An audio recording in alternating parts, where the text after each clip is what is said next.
Perkenalkan, nama saya Margareta Sarpika, NIM 19104168885, kelas A2 Manajemen Pagi, mata kuliah Perilaku Organisasi, dosen Adi Mursalin SEMM.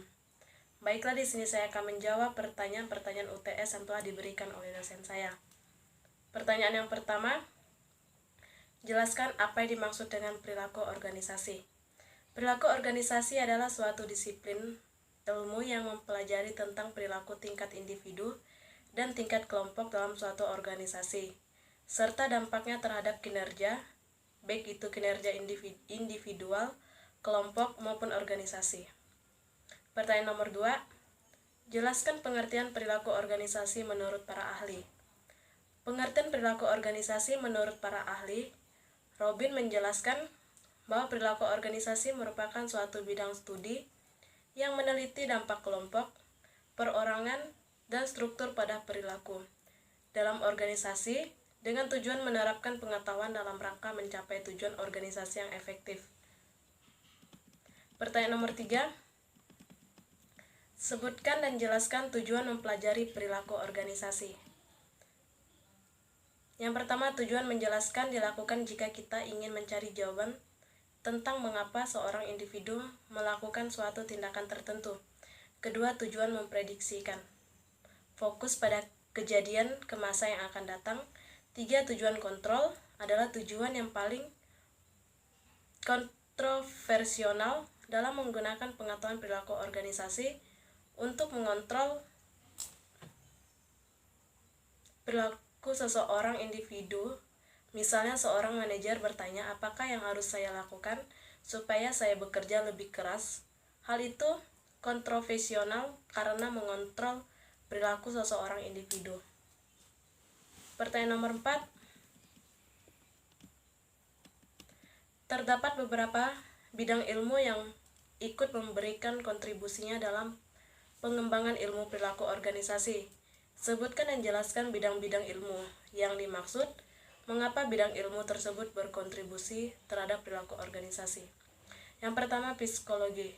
Psikologi adalah ilmu yang berkenan dengan usaha untuk mengukur, menjelaskan, dan kadang-kadang mengubah perilaku manusia.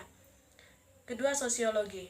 Pusat perhatian sosiologi mempelajari sistem sosial di mana para individu memainkan peranannya.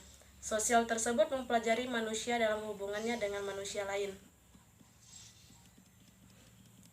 3, psikologi sosial. Ilmu psikologi sosial mempelajari perilaku antara pribadi dalam arti berusaha mencari penjelasan tentang bagaimana dan mengapa para individu berperilaku tertentu dalam kegiatan kelompoknya. Keempat, antropologi. Antropologi mempelajari masyarakat untuk mengetahui seluk-beluk manusia dan aktivitasnya. 5, ilmu politik. Para ilmuwan politik mempelajari perilaku individu dan kelompok dalam suatu lingkungan politik. Pertanyaan kelima, mengapa perilaku organisasi penting dipelajari oleh mahasiswa manajemen? Apakah perilaku organisasi juga perlu dipelajari oleh manajer sumber daya manusia di suatu perusahaan? Kenapa? Agar kita bisa memahami dan menjelaskan kejadian-kejadian terjadi dalam organisasi. Dengan demikian, kita dapat mengembangkan cara berpikir tentang kejadian-kejadian di dalam lingkungan organisasi. Apakah perilaku organisasi juga perlu dipelajari oleh manajer sumber daya manusia di suatu perusahaan? Kenapa? Ya, karena menurut saya, melalui kegiatan tersebut, perusahaan mampu menciptakan keseimbangan internal perusahaan. Pertanyaan ke-6, sebutkan dan jelaskan prinsip-prinsip dalam perilaku organisasi. Yang pertama, prinsip perumusan tujuan. Sebelum suatu organisasi atau badan atau lembaga, langkah hal pertama yang harus dilakukan adalah membuat tujuan dibentuknya organisasi atau badan atau lembaga tersebut. Tujuan yang dibuat haruslah sangat jelas karena tujuan tersebut yang akan menentukan hal-hal yang harus diperbuat atau dilakukan oleh organisasi yang telah terbentuk tersebut. Kedua, prinsip pembagian kerja. Dalam penata laksanaan kegiatan organisasi, kita harus melakukan pembagian tugas atau kerja atau unit untuk menghindari kemungkinan adanya pekerjaan yang tertumpuk dan dan terjadi kelalai dalam pekerjaan pada sebuah unit kerja organisasi. Ketiga, prinsip pendelegasian kekuasaan atau wewenang. Dalam menjalankan kegiatan, suatu unit harus diberikan kekuasaan untuk melaksanakan tugas-tugasnya agar dapat dimintai pertanggungjawaban. Keempat, prinsip tingkat pengawasan.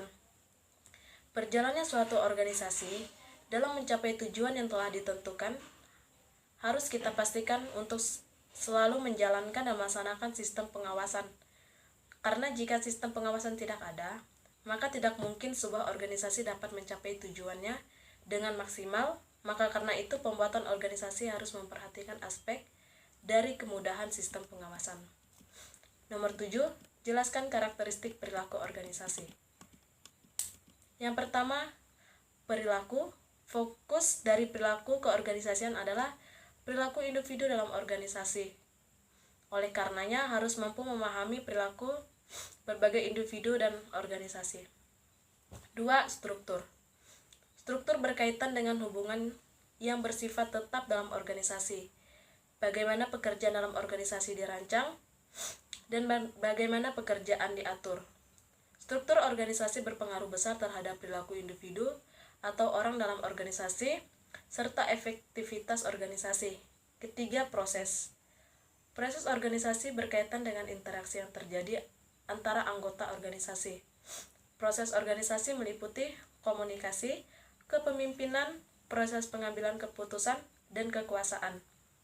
Salah satu pertimbangan utama dalam merancang struktur organisasi adalah agar berbagai proses tersebut dapat berjalan secara efektif dan efisien. Pertanyaan yang ke-8. Coba saudara jelaskan pendekatan-pendekatan yang digunakan dalam perilaku organisasi. Pendekatan sumber daya manusia dimaksudkan untuk membantu pegawai agar berprestasi lebih baik, menjadi orang yang lebih bertanggung jawab, dan kemudian berusaha menciptakan suasana di mana mereka dapat menyumbang sampai pada batas kemampuan yang mereka miliki, sehingga mengarah kepada peningkatan keefektifan pelaksanaan tugas. Pendekatan ini berarti juga bahwa orang yang lebih baik akan mencapai hasil yang lebih baik pula. Sehingga pendekatan ini disebut pula dengan pendekatan suportif. Pertanyaan ke-9. Apa yang Anda ketahui tentang perilaku individu-individu dan nilai-nilai? Nilai atau value merupakan kata sifat yang selalu terkait dengan benda, barang, orang, atau hal-hal tertentu yang menyertai kita tersebut. Nilai adalah sebuah konsep yang abstrak yang hanya bisa dipahami jika dikaitkan dengan benda, barang, orang, atau hal-hal tertentu. Pertanyaan nomor 10. Ada 2 faktor yang membentuk perilaku individu. Sebutkan dan jelaskan. Karakteristik individu yang berpengaruh terhadap perilaku individu. Kemampuan, kebutuhan, kepercayaan, pengharapan, dan pengalaman masa lalunya. Kedua, karakteristik lingkungan atau organisasi yang berpengaruh, hierarki, tugas, wewenang, sistem reward, sistem kontrol, dan lain sebagainya. Pertanyaan nomor 11. Jelaskan hubungan antara nilai dan perilaku individu. Berilah contoh dalam penjelasan Anda. Nilai merupakan kata sifat yang selalu terkait dengan benda, barang, orang, atau hal-hal tertentu yang menyertai kata tersebut. Nilai adalah sebuah konsep yang abstrak yang hanya bisa dipahami jika dikaitkan dengan benda, barang, orang, atau hal-hal tertentu. Contohnya seperti benda, barang, orang, atau hal-hal tertentu. Pertanyaan nomor 12. Apa yang dimaksud dengan keberagaman dalam organisasi? Jelaskan jawaban Anda. Keberagaman adalah suatu keadaan atau kondisi perbedaan dalam berbagai bidang yang terdapat dalam lingkungan masyarakat, baik itu dari perbedaan suku bangsa, ras, agama, keyakinan, ideologi politik, sosial budaya, ekonomi, dan lainnya. Pertanyaan nomor 13. Sebutkan dan jelaskan jenis keberagaman dalam organisasi. Yang pertama, tingkat-tingkat keragaman. Meskipun banyak yang menyebut bahwa keragaman adalah hal umur, ras, dan etis, jenis kelamin, agama, dan status disabilitas, para ahli sekarang mengakui bahwa karakteristik demografis tersebut hanyalah permukaan dari gunung es.